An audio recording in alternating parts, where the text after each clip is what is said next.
One very important lesson that we can take from the story of Karbala is that a person should stand firm on their values, no matter what the consequences. Giving allegiance to Yazid was against all the standards that Imam Husayn stood for. And that, of course, resulted in moving out of Medina, going to Mecca, moving out of Mecca, going to Kufa, and intercepted on the way on Karbala. So he was standing firm no matter how much people advised him that you better give allegiance to Yazid and just get rid of all these difficulties and problems. He did not listen to them. The other issue that we come across on the way to Karbala, when Imam Husayn met Hur and his army, some of his companions advised him, Ya ibn Rasulullah, let's fight against these people now. They are forcing us towards a bigger army.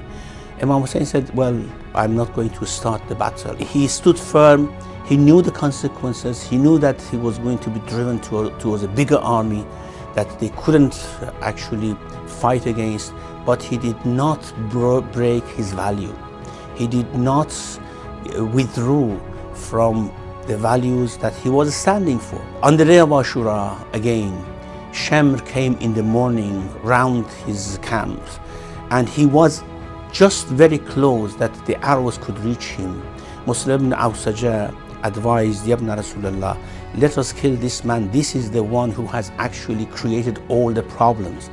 And again, Imam said, no, we are not going to start the battle. And Shamr went safe back to his army. On the day of Ashura again, he did not start the battle before Umar ibn Sa'd shot the first arrow and they attacked his camp. So we see the consequences were dire. The consequences were very hard. But Imam Husayn alayhi salam stood by those consequences to stand on his values. This is a lesson that we can learn for our contemporary life, wherever we are. Sometimes we actually shrink from our values.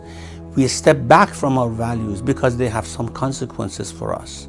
Because standing by values may create some problem for us. We may actually shrink from those values, justifying it but by saying that, okay, it may not be that necessary. We may face some problems, some consequences. We learn from Imam Husayn alayhi salam that we have to stand by them, and it is only in this way that Islam could remain. And this is what we believe. Islam remained by the epic of Karbala and Ashura. Islam remained because Imam Husayn alayhi salam showed us the way. Inna al-Husayn misbahul huda wa safinatun najat.